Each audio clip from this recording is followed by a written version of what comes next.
The Earth is on fire. More than 350 million hectares fall victim to flames every year. Use the hose on the back there, inject it in. The area destroyed is as large as 1/3 of Europe. Fire is a deadly danger in our modern society.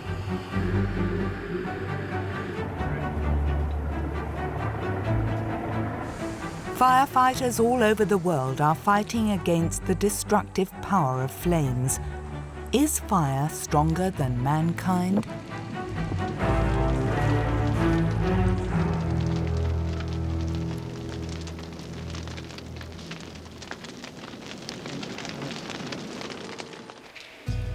The history of mankind and culture is inconceivable without fire, explains archaeologist Hermann Partzinger. He has explored the special relationship of prehistoric man to fire. How do modern humans deal with fire? Have they forgotten how to handle the flames? The fascination has remained.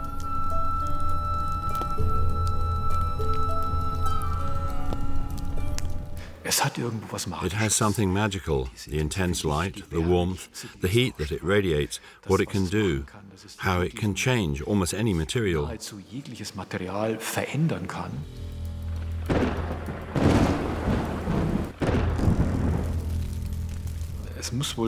must have been very early, certainly already at the time of Homo erectus, which is perhaps about 1 million years ago. It is, of course, difficult to determine exactly when man was able not only to preserve fire, when it was ignited somewhere by lightning, but also to produce it himself. And we know that there are rocks containing sulfur pyrite, which, when struck, produce sparks.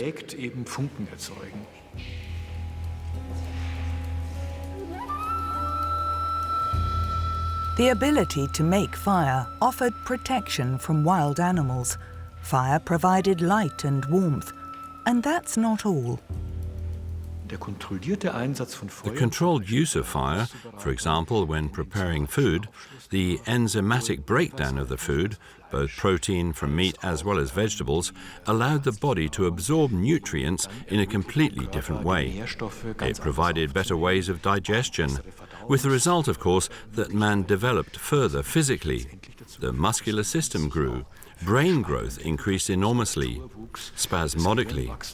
However, you have to bear in mind that these processes took hundreds of thousands of years, but they were certainly triggered by diet. Fire has not only advanced man's biological development enormously, but also his socio-cultural development. The fireplace was, of course, the place where people gathered, where they not only roasted and cooked, but certainly exchanged experiences of the day, where language probably also developed. This certainly happened around the fireplace. A Firebird in space. It circles the Earth in an orbit a good 500 kilometers away and is part of the German Firebird mission. BIROS was developed at the Institute for Optical Sensor Systems of the German Aerospace Center in Berlin. Its task: to detect high-temperature occurrences and fires on Earth. This satellite is specialized in remote fire detection with 2 special infrared cameras in different wavelengths, long wave and mid-wave infrared. With this we can detect hotspots, forest fires, volcanism. After the launch, this is unfolded by command. We have positioned the solar panels in one direction and can receive the sunlight from here and feed the energy there into the satellites.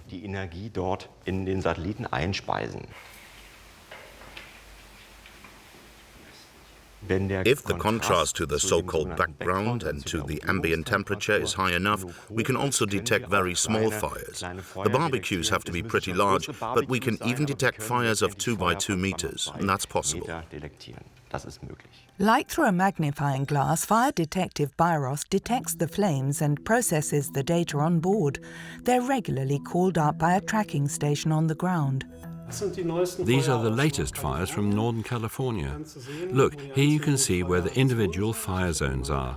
I found a map on the internet, and as you can see, the burnt area actually looks exactly like the fire area as it is mapped on site. You obviously see the same contour as in the original picture above. Unfortunately, you just have to watch, but of course you can help with sensor systems like our satellite system to detect the direction of spreading.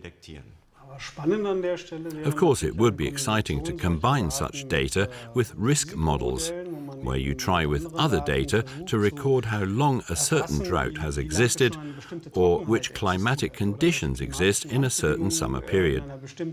And you link this with knowledge about what type of forest or vegetation it is, in order to map out risk areas and examine them specifically. And then you can support emergency forces on site with such data.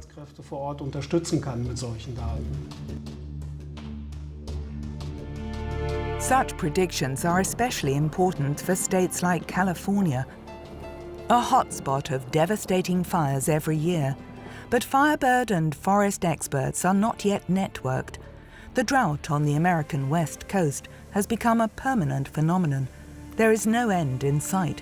Thousands of buildings are threatened by fire and ultimately destroyed. Fire knows no boundaries. We use the hose on the back there, eject it in. This is our line right here then, huh?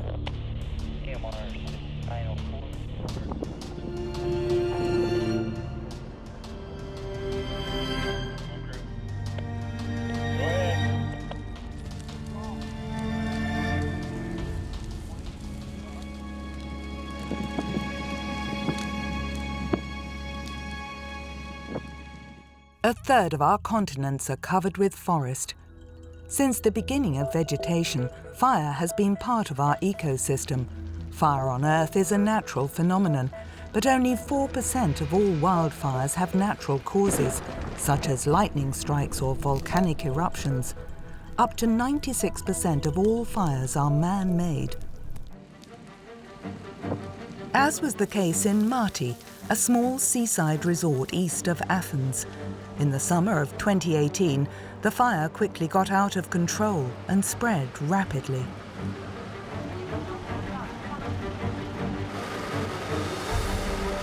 More than 3,000 firefighters were on duty. Again and again, the strong wind fanned the flames. For many people, help came too late. 99 people died as a consequence of the fire.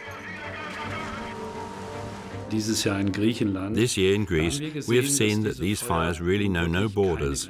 They burn over the natural landscape, through the cultivated landscape, into the suburbs, into the villages. And these are all regions that were previously partly used for agriculture, which were traditionally not combustible at all, because our ancestors, farmers or shepherds, used up all the vegetable biomass. They are no longer there, and instead we have the modern nomads living here. Tourists, or those seeking recreation, who live here but who no longer cultivate the land, as they are only there to visit. And then what we have increasingly seen in recent years happens. The fires burn into these urban landscapes.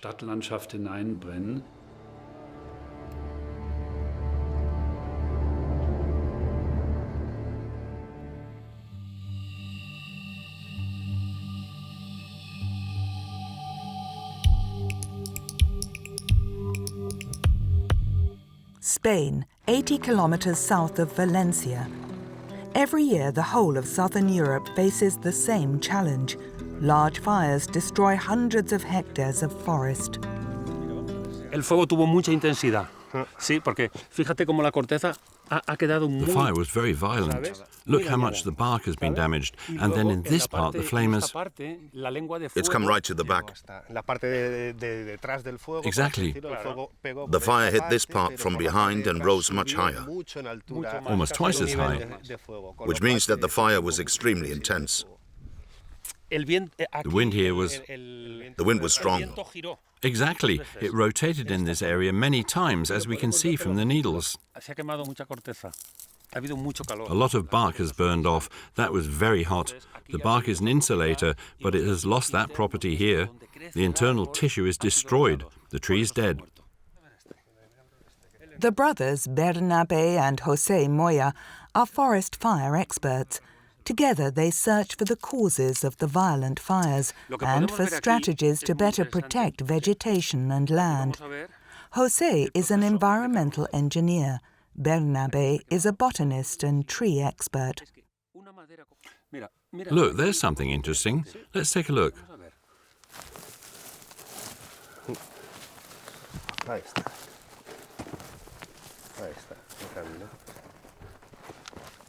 The trunk was here. The tree had 4 big roots.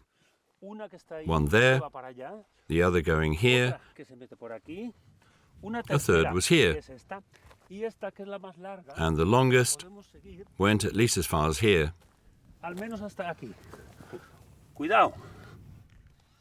Now look, we're losing it here, but it's still very hot underneath. The remaining vegetation here could reignite at any time. In Freiburg, in the control tower of a disused airfield, fire researchers are looking for answers as to how we can counter the growing fire hazard worldwide. Scientists at the German Global Fire Monitoring Center observe fires and collect fire data, but not only that. This actually also entails monitoring of policy, application and practice in order to identify where action is needed. His experience is in demand worldwide. On these pictures, we see a fire experiment in the Krasnoyarsk region. We started an experimental fire there, 50 hectares on a forest island. Johann Goldammer is Germany's only professor of fire ecology. His research experiment at the beginning of the 1990s was groundbreaking. Soil, forest and climate researchers from all over the world are involved. On the day of the fire, and on the day before and after, of course, we record the meteorological parameters.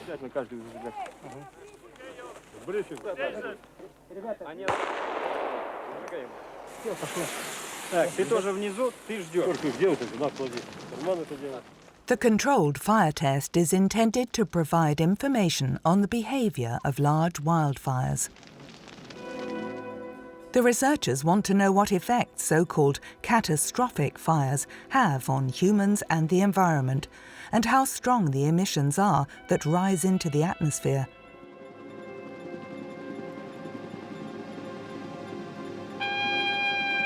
Can we do more to protect ourselves from such fires in the future? The concept of the experiment is as follows, that we will continue to observe this forest island in the coming decades. 25 years have already passed, but this experiment will take even longer. It's planned to last 200 years in all, officially until the year 2192. We are thereby simply following part of the tradition of forestry research, which is always very long-term. And now, after the catastrophic fire we see here, we want to track how nature manages the regeneration, the reconstruction of the forest. Den Wiederaufbau des Waldes durch die Natur verfolgen. Thousands of kilometers further northwest, Alaska. The large forests in the north of America stretch over the continent almost untouched. In the wild, untamed nature of Alaska, bushfires can spread undisturbed. Every year, millions of hectares of forest burn down here.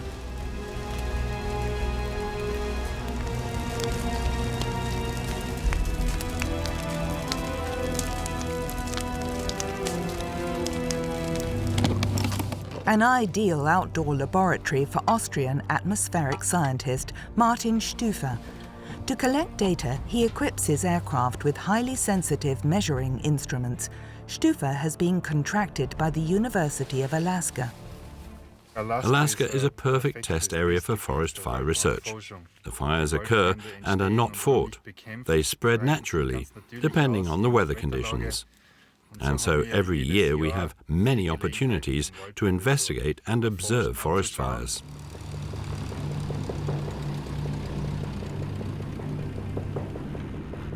With his small plane, the scientist can not only reach almost every fire. When flying over the forests, he collects important data. Just like Professor Goldammer, he is interested in the effects of the continuing bushfires on our climate. The measurement results are alarming. They show a clear concentration of pollutants over the Arctic, and Stufer's made another observation. As a result of climate change, fires are happening more frequently and at shorter intervals. Normally, forests store climate-damaging carbon dioxide. If they burn down, the CO2 is released.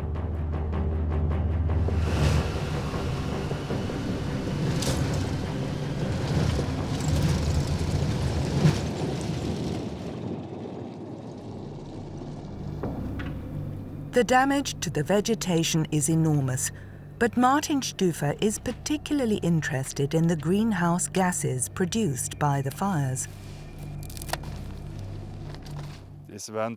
Huge quantities, tons of particles and CO2 are pumped into the atmosphere by forest fires. This pollution of the atmosphere contributes greatly to global pollution, global atmospheric pollution. Fire does not only destroy the landscape, it is also a climate killer. The Telegrafenberg in Potsdam, the science park above the city, rich in tradition, is home to a unique, world-renowned centre for geo and climate research. Scientists from 5 institutes work closely together here. With the data from atmospheric researchers, scientists can predict to what extent fire will change the climate and what this will mean for the forest. Worldwide, forest fires and bushfires are an important factor in the global carbon cycle, and a globally increasing occurrence of forest fires can cause more CO2 in the atmosphere, on a scale that is climate relevant. In other words, if we have more regions that burn more, and forest areas that have a great deal of biomass, in other words, a lot of CO2, then if they suddenly burn down, this can have a very strong retroactive effect on the climate too, and contribute to climate change intensifying. Kirsten Torniker is a forest expert and researches how forest growth changes through the interaction of fire and vegetation. All climate-relevant data are fed into the Institute's supercomputer, a kind of high-tech laboratory that can simulate global warming and the consequences for vegetation and climate in the future. The left map shows how, under severe climate change, that is, with global warming of 5 or 6 degrees or even more, the forest fire area could increase 4 or 5-fold, and in particular turn Central, Eastern and Northern Europe into a new forest fire region. In the event of severe climate change, there would be less forest fire area here, although it would become warmer, because the vegetation would no longer be able to keep up. That means there would be no forest, no bushland left to burn. If global warming continues like this, and we do not meet the 2-degree limit, then the spread could shift so far that what we feel to be extreme today could become the norm. What does it mean when climate extremes become normal? Sweden experienced a foretaste of this in the summer of 2018. Within a very short time, large fires in the Dalarna region got out of control. The trees caught fire in record time due to weeks of drought. Normally in summer there are moderate temperatures of around 23 degrees. That year, the thermometer had climbed to 35 degrees for weeks, and there had been no rain since May.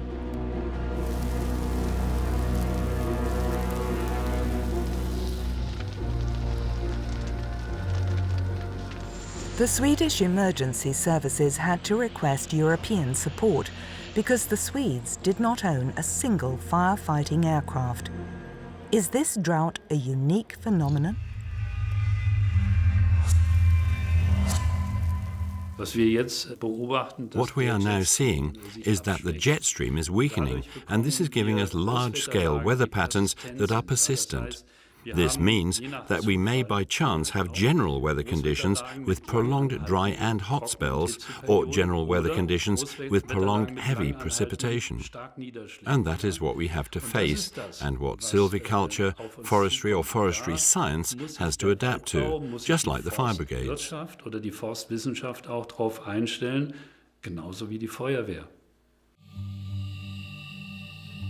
For years, the fire brigade in southern France has been gaining painful experience. The Mediterranean region is regularly hit by severe fires in summer.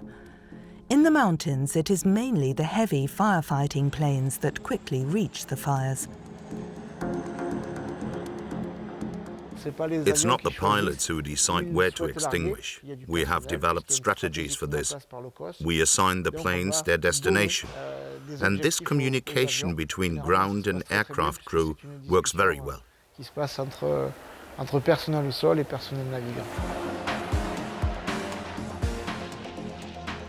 Firefighting aircraft and ground troops are well attuned to each other.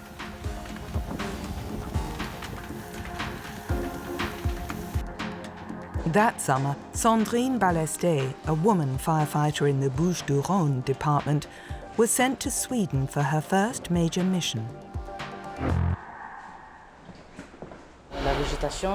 The vegetation is not the same as in France.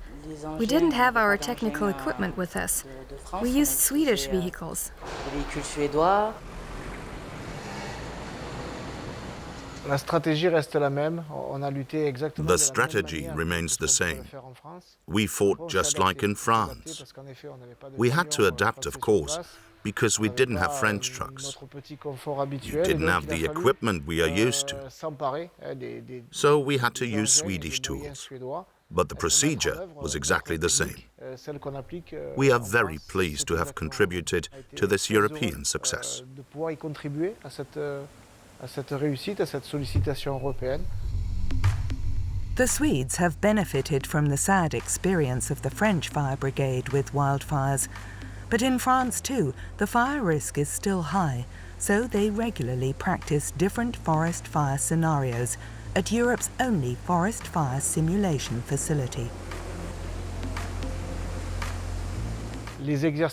The exercises we do help the firefighters to put themselves in their particular fire situation.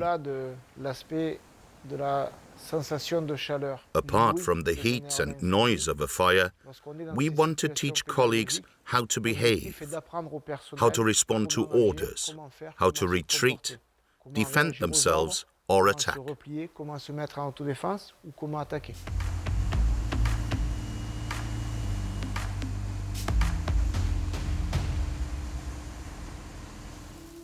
Is it a coincidence that there was such a fierce fire in the north this year? Will firefighters in Europe have to prepare for major fires in the future? We have to move away from the idea of a temperate climate, with very balanced weather throughout the year, and adapt to a climate of extremes.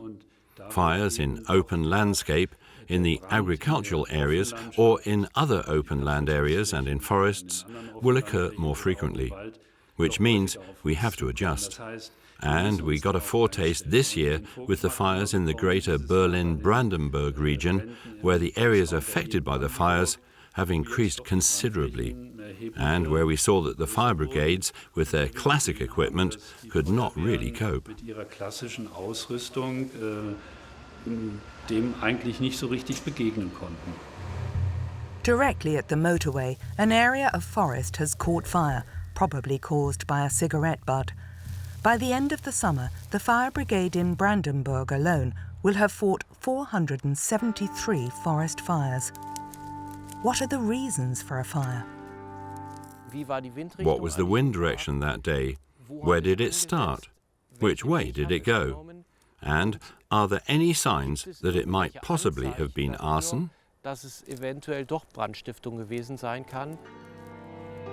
In Brandenburg, the special problem of the forests is not only dryness, but also the high amount of ammunition remnants from the Second World War. Here we already have what actually... Militaria collectors have been illegally searching for finds from the Second World War. It's a rifle. Here you can see the trigger. Here was the lock. This is the barrel. I'm going to be careful here because I'm not sure how much all this area has been searched.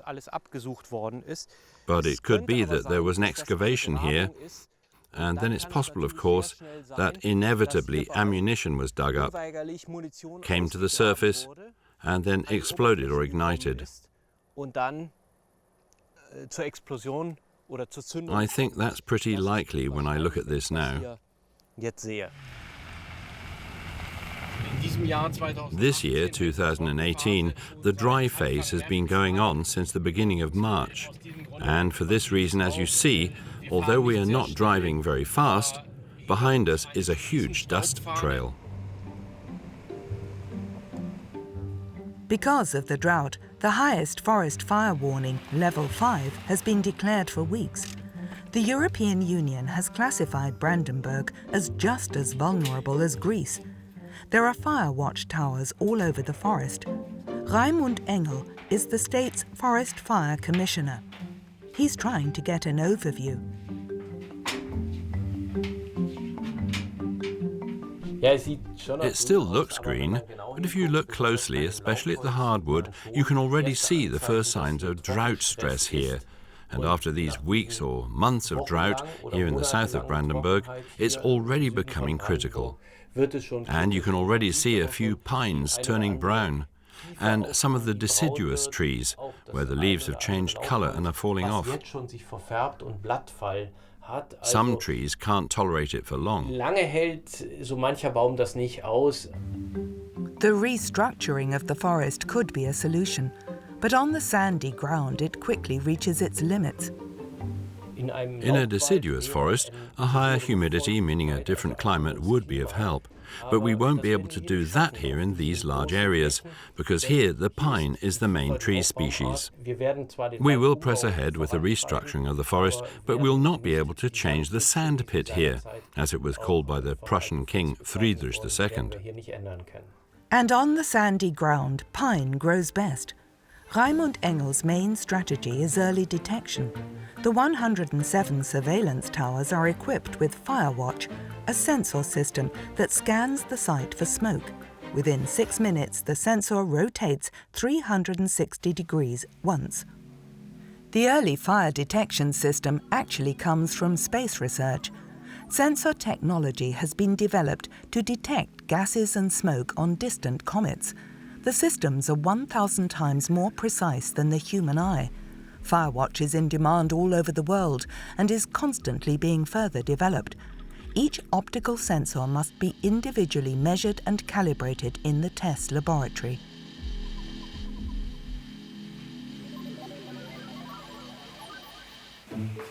The data from the sensors are evaluated in the Forest Fire Center. They can capture black and white images in 16,000 different grayscales. The Firewatch system can detect forest fires at an early stage, even at a distance where the human eye cannot. We also have fires here that are discovered 20, 30 kilometers away, where there is only a small cloud of smoke that the human eye does not even notice. But here the technology is so sophisticated and so accurate that it's possible to detect the fire early, then raise the alarm as soon as possible, so that forces are quickly on site and the damaged area ultimately remains small. Hello, I'm calling from the Forest Fire Center Wünsdorf. Listen, south of Schönwalde, what's happening there?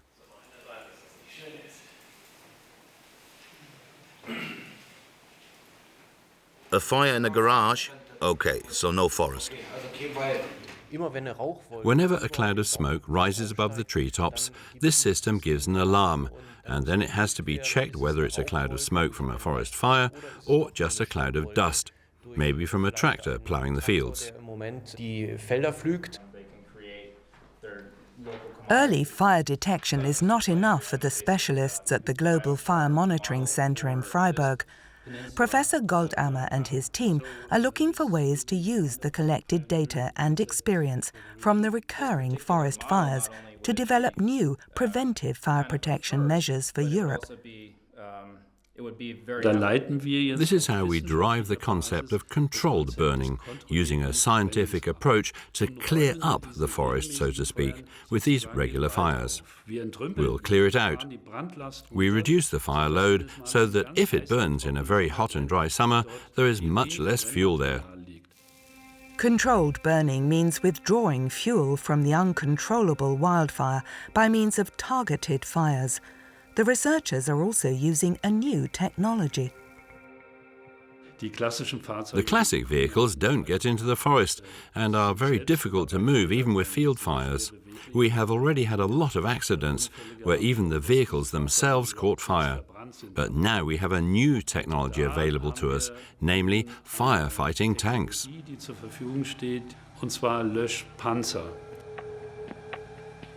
The advantage of the firefighting tank is that it can also be used on surfaces containing ammunition.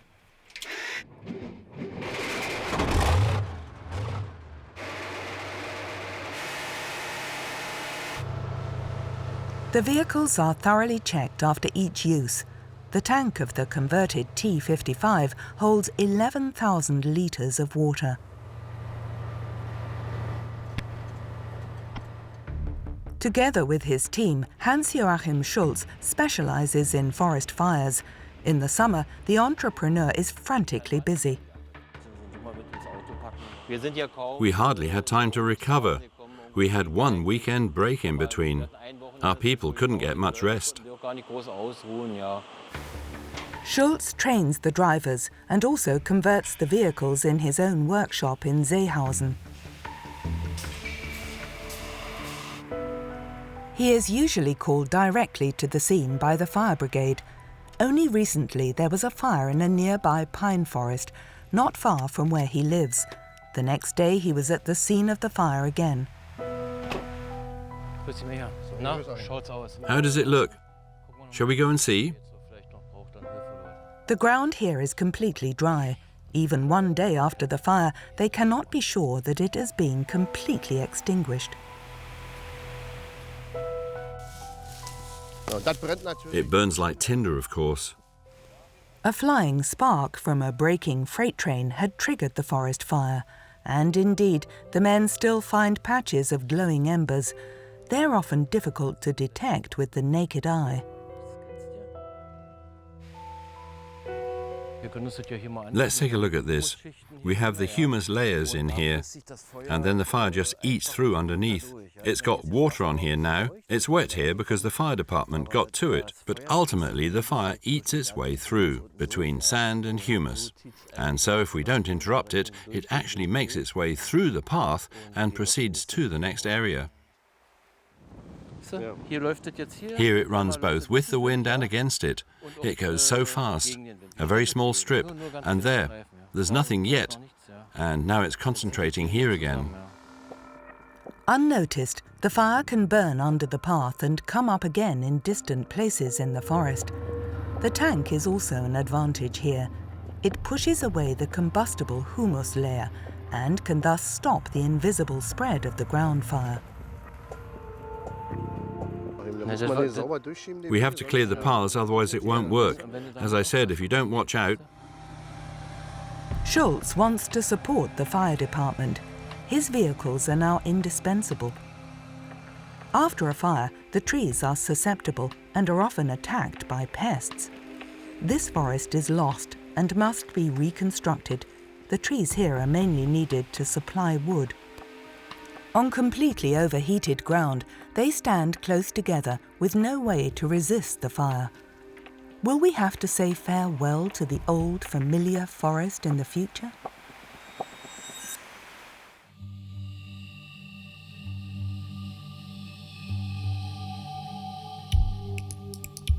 Spain, in the Valencia region. Every year, large fires destroy thousands of hectares of land and entire ecosystems on the Iberian Peninsula. The problem? The areas are often overgrown with dry bushes and undergrowth that provide plenty of fuel for the flames. The modification of the vegetation is also a topic here, and possibly nature itself can provide a means to stop the spread of wildfires. Cypresses are the solution. Jose and Bernabé Moya are near Andilla, a good hour's drive northwest of Valencia. They owe the idea with the cypresses to a coincidental discovery. When 20,000 hectares of forest were destroyed after a fire and only an area with cypresses remained, the brothers had the idea to use these trees as a fire break.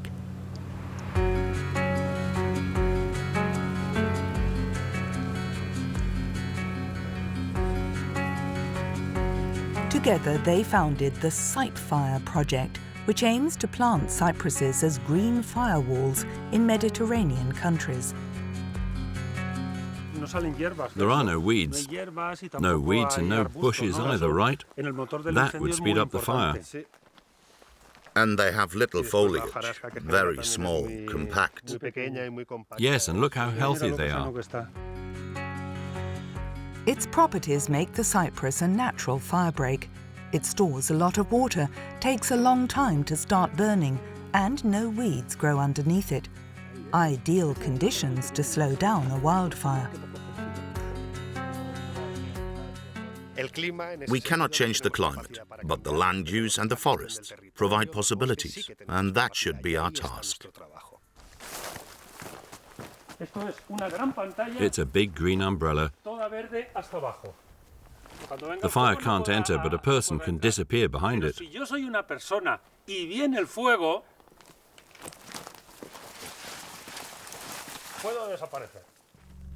The experts are aware that the wildfires will not be defeated like this, but it may be a way to save the vegetation. The question is, why are there no major forest fires in North Africa, even though we have the same climate and the same vegetation? Because the people there take care of the land. They live off the forests and look after them, while we have abandoned the land in Spain and southern Europe, causing the vegetation to grow rampant.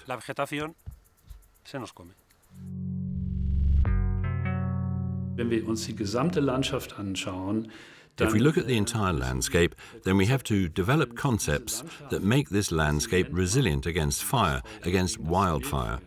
And if we do not adapt to this in terms of the shaping of our landscape, so the flammability of our landscape, our forests and also our settlements, then such accidents will continue.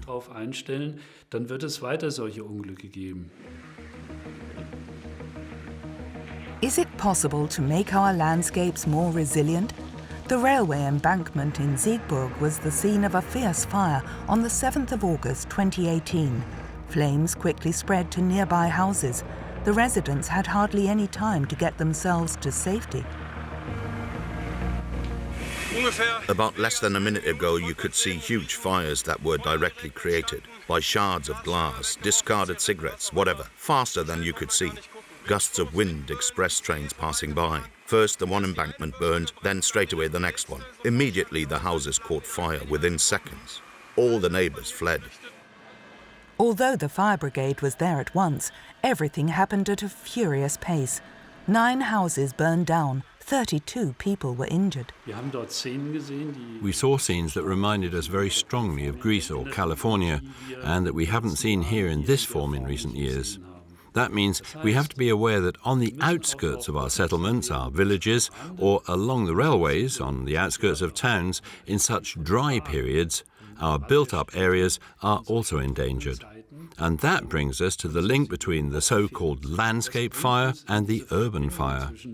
Sozusagen Landschaftsbrand in den Stadtbrand.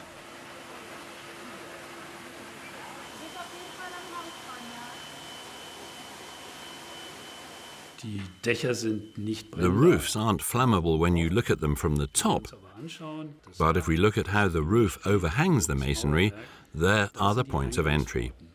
There are the beams, the wood, and if there is a fire in the garden or in the forest around it, this is precisely the entry point for the fire into these houses. But the construction of the roof truss in such peripheral locations is very crucial. I think the owner of the house should really think about it, and we should build with more fire safety in mind.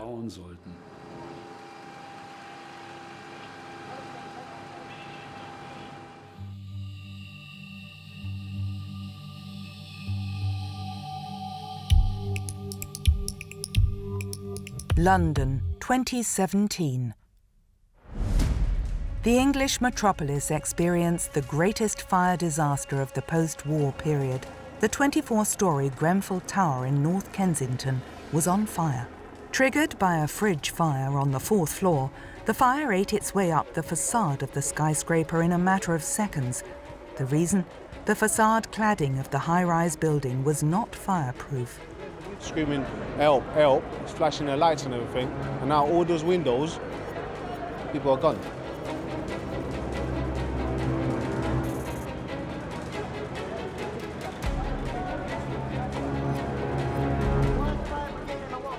For 71 people, the skyscraper became a death trap. The fire disaster in London is reason enough to focus more on fire protection. In cooperation with the Fraunhofer Institute, the Technical University of Braunschweig and the University of Magdeburg, research is being conducted into the flammability of wood fibre insulating materials. The task of this research is to see how we can safely use these ecological, sustainable, insulating materials in higher buildings as well. The insulating material passed the test. It doesn't tend to smolder, so if the smoldering process stops somewhere, then the material doesn't continue to smolder. Such a smoldering fire can also go undetected by firefighters. The fire brigade arrives and thinks it's extinguished the fire, but there can still be a smoldering fire somewhere in the construction. This is difficult to extinguish, so we need to know whether insulating materials or building materials in general have this tendency or not. The Bunsen burner fires the insulating material for 15 minutes. Its flammability and smouldering behaviour determine whether it may also be used in high-rise buildings. The higher a building is, the greater the fire protection requirements.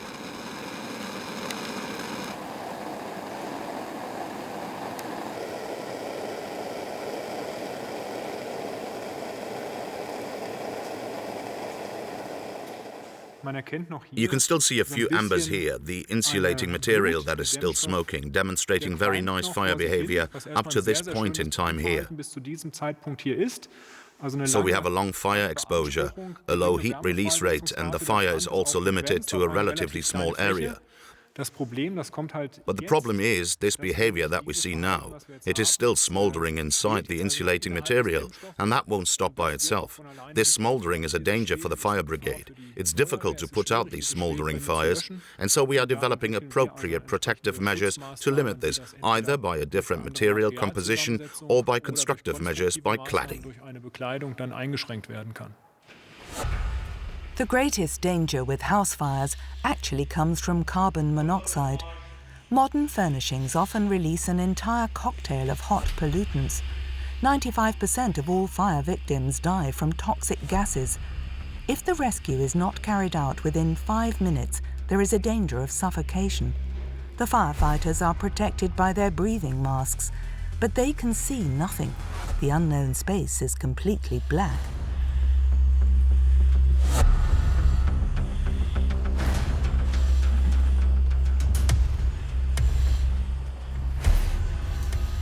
It is important for firefighters not to panic or lose orientation.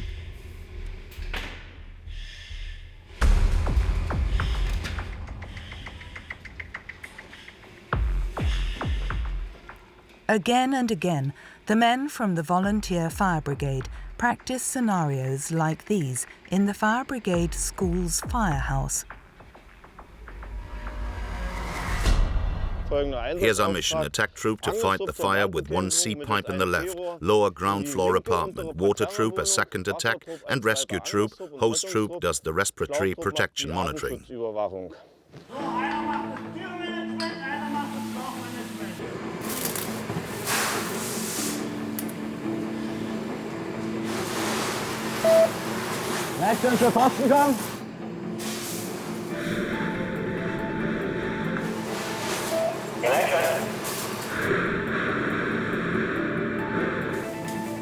Many volunteers here are experiencing a firefighting operation and feeling the real heat and smoke for the first time.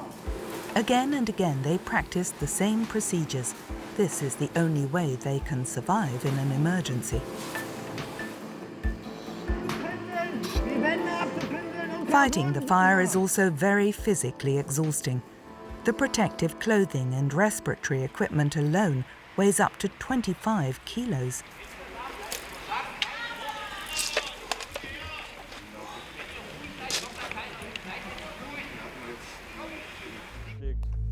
But not only firefighters are trained here. A series of firefighting tests are also being carried out. Today, new extinguishing agents will be tested at the Institute for Fire and Disaster Control. For example, if petrol is burning, only foams may be used. Although they work well, there has been some criticism recently. These alcohol-resistant foams are banned by the EU because of their harmful contents, and there are now substitutes for them, which we are investigating to see whether they are as effective as conventional pollutant foams. Michael Neske heads the Fire Brigade's research department. He's monitoring time, temperature and test sequence on the computer in the control walkway. Ignition.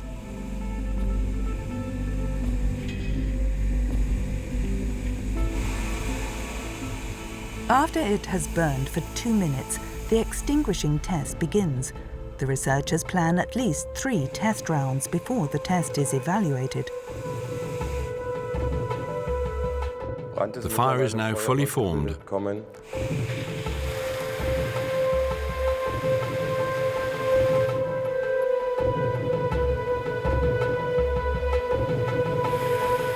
The foam must be applied for at least 3 minutes and should cover the burning surface.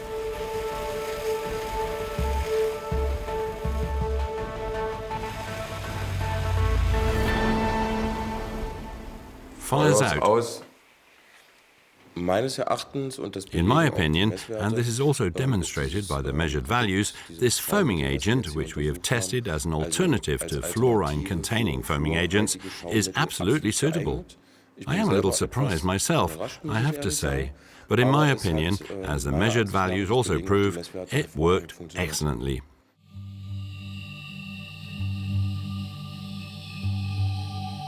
France, in the Bouches-du-Rhône region. Despite all successes, prevention is the best fire protection. I can't say I like fire. I'd probably say I hate it. But I'm passionate about the environment, nature and forests. We are participating less and less in reforestation programs. Nature is reclaiming its territory. Man should only intervene to support and not to change nature. Today we know that there are weather conditions in which everything burns, no matter whether cypresses, eucalyptus or pines. Even deciduous trees burn. It is not worth working on the resistance of the plants. It is much more important to deal with the causes of the fire. Why do fires happen? Accidents, barbecues, careless, perhaps even malicious behavior, but above all, accidents. The only thing that helps is information and education. The Fire Brigade in the Bouches-du-Rhône region gets support from the Scouts every year. The girls and boys come from all over the country to spend their summer holidays outdoors in nature and to protect the national park near Marseille. Equipped with radios, they patrol the park in small groups. Test radio.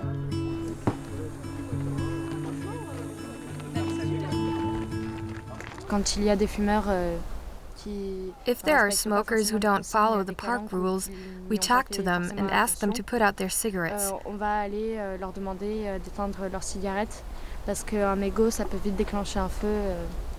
Donc, on fait très attention. A cigarette butt can quickly start a fire and cause great damage. Faire beaucoup de dégâts.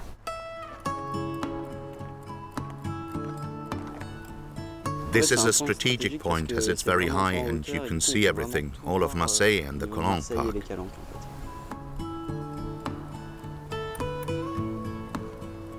This is Camille. Can you hear me? Yes, Camille, I hear you. We are in position. Good, understood.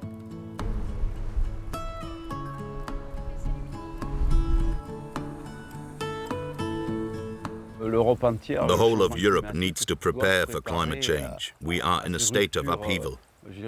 We in France must also prepare ourselves for greater difficulties and more complex situations. No doubt, including deaths. Decision makers do not necessarily have the strategic means to make the right decisions in complex situations.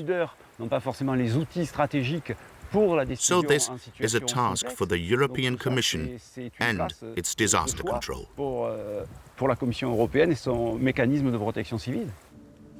And it's urgent, because fires in Europe are on the increase. I think we're still clinging to the old model right now.